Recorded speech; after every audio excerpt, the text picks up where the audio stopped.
wanted to be one of the best basketball players to ever play. Anything else that was outside of that lane, I didn't have time for. I played games with the flu. I played games with 102-degree fever, man. This obstacle cannot define me. It's not going to cripple me. It's not going to be responsible for me stepping away for the game that I love. I'm going to step away on my own terms. Because when I retire, I didn't want to have to say, I wish I would have done more. I would watch Magic play, I'd watch Michael play, and I would see them do these unbelievable things, and I'd say, you know, can I get to that level? I don't know, but let's find out.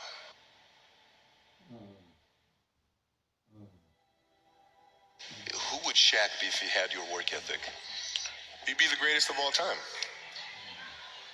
If Shaq had your work ethic, he'd be the greatest of all time. Greatest of all time by sure. He'd be the first to tell you that, for sure. I mean, this guy was a force like I have never seen. I mean, it was crazy.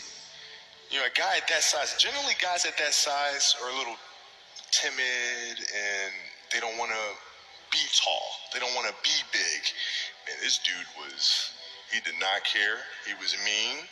He was nasty. He was competitive. He was vindictive. I mean, I wish he was in the gym. I would have had 12 rings. Yeah, because listen, I don't deal with people that don't commit at that level, but then act as if they do. I don't deal with that. I don't.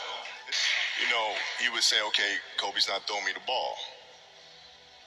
And, you know, media would take it and run with it and all sorts of stuff. And I'm like, well, bruh, if you were in shape, by the time I run down on a fast break and run back and then run down, you're still coming down the first time, bruh.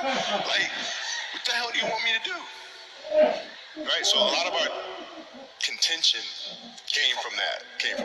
And even though he was older, you were still confronting him. You didn't care. Oh, I didn't care. Man, listen. Day one? Bro. From day one. I knew for sure Rick Fox, my teammates, they all thought I was absolutely crazy the day me and Shaq got in a fist fight. After that day, they were like, okay, Kobe, you're certifiable. Fist fight? I'm not backing down. Listen,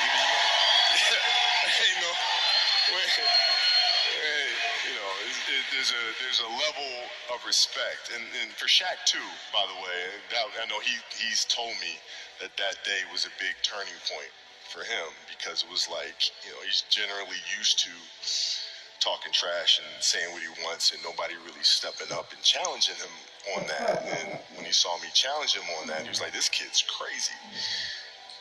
All right, I can win with that.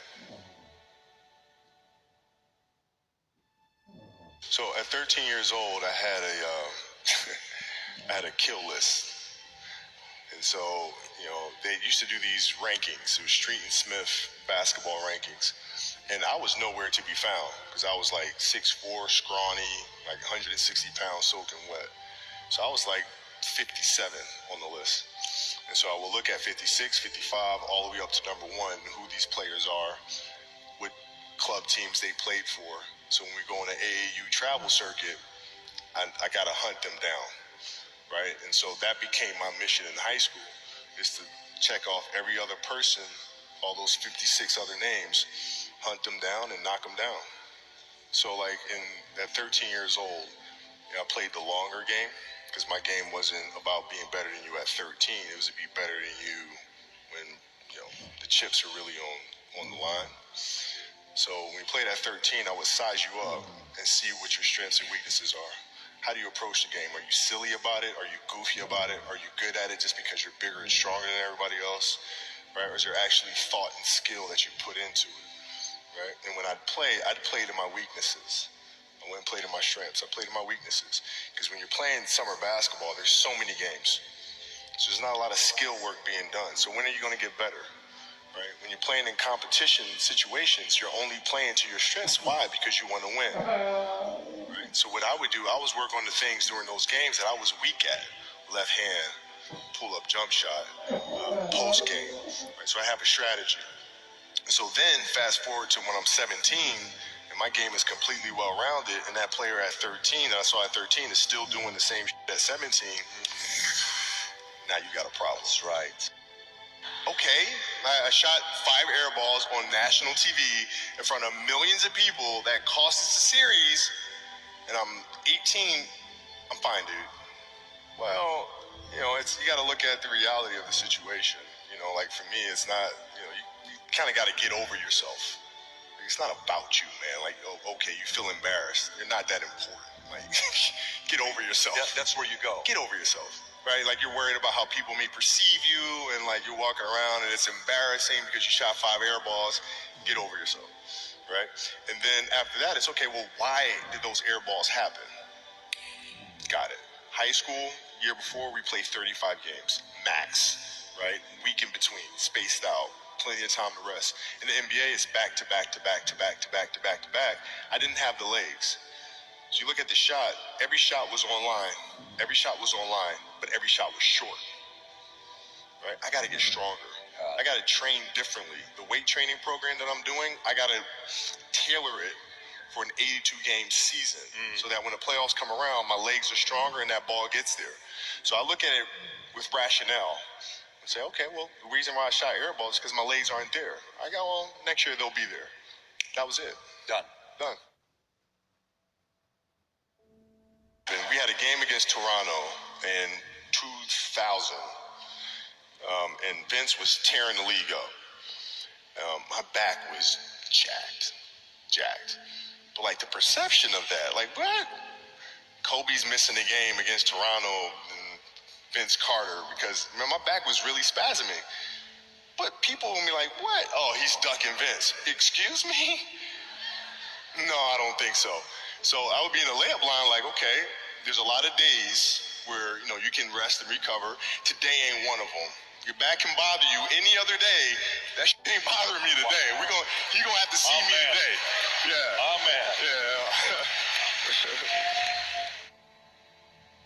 You're playing against the Golden State Warriors. Score is 107-109. You guys are close to getting into the playoffs. You know exactly what happens in the game. You go up, you're about to take your shot, and then all of a sudden, boom, Achilles happens, right? Friend of mine, Nima, he is here just to listen to. He played ball. And he told me, he says, Patrick, I don't think you understand. He says, when I tore my Achilles in high school, he says, 4 friends of mine dragged me to my hospital. I was crying from there straight to the hospital. He says, I have no clue how the hell this guy did it. He went and hit the free throws, and then you walked off the stage. Yeah. And then you got the surgery done. Yeah. How the hell do you tolerate that kind of pain? I use this. I tell this example, and I think this is the best way to explain it. You have a hamstring injury, you pull your hamstring really, really badly. You can barely walk, right? Let alone play anything. Soccer, basketball, volleyball, whatever it is. Can't do anything. You're at home, all of a sudden a fire breaks out in the home. Right? Your kids are upstairs, wife is wherever she may be, it's going down. Right? I'm willing to bet that you're going to forget about your hamstring. You're going to sprint upstairs. You're going to grab your kids. You're going to make sure your wife's good. You're getting out of that house. The lives of your family are more important than the injury of your hamstring. And so when the game is more important than the injury itself, you don't feel that. But you go into the locker room, and then one of the reporters comes up to you, and he says to you, Kobe, are you convinced that they told you it's probably torn Achilles? They're going to do an MRI. Are you pretty convinced that's what it is? And your answer is yeah. Then one of the reporters says, but if anyone is going to get through this, it's probably you, right? You put your head down and you say, oh, man. Dude, Achilles were like the kiss of death. Yes. Athletes. Like, yes. I don't know if I can do this. I don't know. There's so many factors. There's the surgery that has to take place. The surgery has to go well, right? And then it's a tendon. I'm not dealing with anything that's muscular, things that I can control. I can't control a tendon. You know what I'm saying? So, I don't know. And then thinking about what that process of recovery is going to look like. It's a long one. Do I want to do that shit? I don't know if I want to do it. I don't know. So that was the hardest part. you don't know if you want to do it, or you don't know if you are going to be able to come back from it. Both. Like, I don't know if I can do it. I don't know if I want to do it. Got it. It's a long Yes. process. But like, when I went in the trainer's room, my kids are in there, and they're looking at you and stuff, and I'm looking at them, and I'm like, it's all right. Dad's gonna be all right. It'll be fine. It'll be all right. It'll be all right. It'll be all right. As a parent, you gotta set the example. You gotta set the example. This is another obstacle. This obstacle cannot define me. It's not going to cripple me. It's not going to be responsible for me stepping away for the game that I love. I'm going to step away on my own terms. And that's when the decision was made that, you know what? I'm doing it. I'm doing it. You're a freaking beast, man. Yeah, hey.